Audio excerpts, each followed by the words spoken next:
Hi, students, let's get started with the subject Hindi स्पर्श, chapter 1, दो अंक का अधिकार। मनुष्यों की पोशाकें उन्हें विभिन्न श्रेणियों में बांट देती हैं। प्रायः पोशाक ही समाज में मनुष्य का अधिकार और उसका दर्जा निश्चित करती है। वह हमारे लिए अनेक बंद दरवाजे खोल देती है, परंतु कभी ऐसी भी परिस्थिति आ जाती है कि हम जरा नीचे झुककर समाज की निचली श्रेणियों की अनुभूति को समझना चाहते हैं। उस समय यह पोशाक ही बंधन और अड़चन बन जाती है। जैसे वायु की लहरें कटी हुई पतंग को सहसा भूमि पर नहीं गिर जाने देती, उसी तरह खास परिस्थितियों में हमारी पोशाक हमें झुक सकने से रोके रहती है। बाजार में फुटपाथ पर कुछ खरबूजे डलिया में और कुछ जमीन पर बिक्री के लिए रखे जान पड़ते थे। खरबूजों के समीप एक अधेड़ उम्र की औरत बैठी रो रही थी। खरबूजे बिक्री के लिए थे, परंतु उन्हें खरीदने के लिए कोई कैसे आगे बढ़ता। खरबूजों को बेचने वाली तो कपड़े से मुंह छिपाए सिर को घुटनों पर रखे फफक कर रो रही थी। पड़ोस की दुकानों के तख्तों पर बैठे या बाजार में खड़े लोग घृणा से उसी स्त्री के संबंध में बात कर रहे थे। उस स्त्री का रोना देखकर मन में एक व्यथा सी उठी, पर उसके रोने का कारण जानने का उपाय क्या था? फुटपाथ पर उसके समीप बैठ सकने में मेरी पोशाक ही व्यवधान बन खड़ी हो गई। एक आदमी ने घृणा से एक तरफ थूकते हुए कहा, क्या ज़माना है। जवान लड़के को मरे पूरा दिन नहीं बीता और यह बेहया दुकान लगा के बैठी है। दूसरे साहब अपनी दाढ़ी खुजाते हुए कह रहे थे, अरे जैसी नियत होती अल्लाह भी वैसी ही बरकत देता है। सामने के फुटपाथ पर खड़े एक आदमी ने दियासलाई की तीली से कान खुजाते हुए कहा, अरे इन लोगों का क्या है, ये कमीने लोग रोटी के टुकड़े पर जान देते हैं। इनके लिए बेटा बेटी, खसम, लुगाई, धर्म ईमान सब रोटी का टुकड़ा है। परचून की दुकान पर बैठे लाला जी ने कहा, अरे भाई उनके लिए मरे जिए का कोई मतलब न हो, पर दूसरे के धर्म ईमान का तो ख्याल करना चाहिए। जवान बेटे के मरने पर 13 दिन का सूतक होता है, वह यहाँ सड़क पर बाजार में आकर खरबूजे बेचने बैठ गई है। हजार आदमी आते जाते हैं। कोई क्या जानता है कि इसके घर में सूतक है। कोई इसके खरबूजे खा ले तो उसका ईमान धर्म कैसे रहेगा? क्या अंधेर है?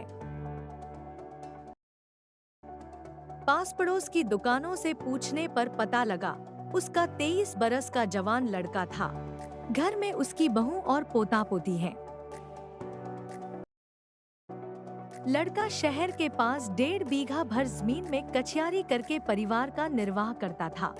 खरबूजों की डलिया बाजार में पहुंचाकर कभी लड़का स्वयं सौदे के पास बैठ जाता, कभी माँ बैठ जाती। लड़का परसों सुबह मुहंधेरे बेलों में से पके खरबूजे चुन रहा था। गीली मेड़ की तरावट में विश्राम करते हुए एक सांप पर लड़के का पैर पड़ गया। सांप ने लड़के को डंस लिया।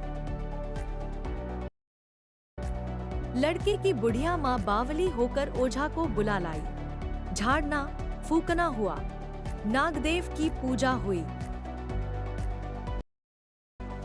पूजा के लिए दान दक्षिणा चाहिए। घर में जो कुछ आटा और अनाज था दान दक्षिणा में उठ गया। माँ, बहू और बच्चे भगवाना से लिपट लिपट कर रोए, पर भगवाना जो एक दफे चुप हुआ तो फिर न बोला। सर्प के विष से उसका सब बदन काला पड़ गया था। जिंदा आदमी नंगा भी रह सकता है, परंतु मुर्दे को नंगा कैसे विदा किया जाए?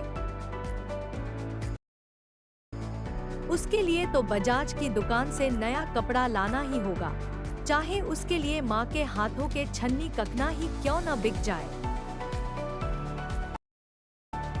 भगवाना परलोक चला गया। घर में जो कुछ चुनी भूसी थी सो उसे विदा करने में चली गई। बाप नहीं रहा तो क्या, लड़के सुबह उठते ही भूख से बिलबिलाने लगे। दादी ने उन्हें खाने के लिए खरबूजे दे दिए, लेकिन बहू को क्या देती।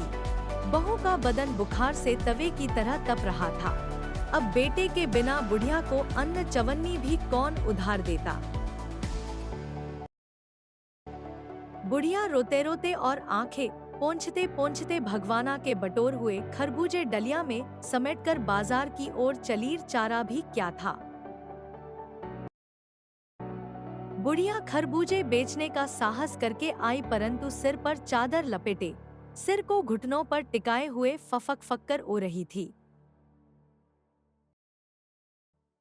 कल जिसका बेटा चल बसा, आज वह बाजार में सौदा बेचने चली है। हाय रे पत्थर दिल। उस पुत्र वियोगिनी के दुहक का अंदाजा लगाने के लिए पिछले साल अपने पड़ोस में पुत्र की मृत्यु से दुहकी माता की बात सोचने लगा। वह संभ्रांत महिला पुत्र की मृत्यु के बाद 2.5 मास तक पलंग से उठ न सकी थी। उन्हें 15-15 मिनट बाद पुत्रवियोग से मूर्छा आ जाती थी और मूर्छा न आने की अवस्था में आंखों से आंसू न रुक सकते थे। 2-2 डॉक्टर हरदम सिरहाने बैठे रहते थे। हरदम सिर पर बर्फ रखी जाती थी। शहर भर के लोगों के मन उस पुत्र शोक से द्रवित हो उठे थे।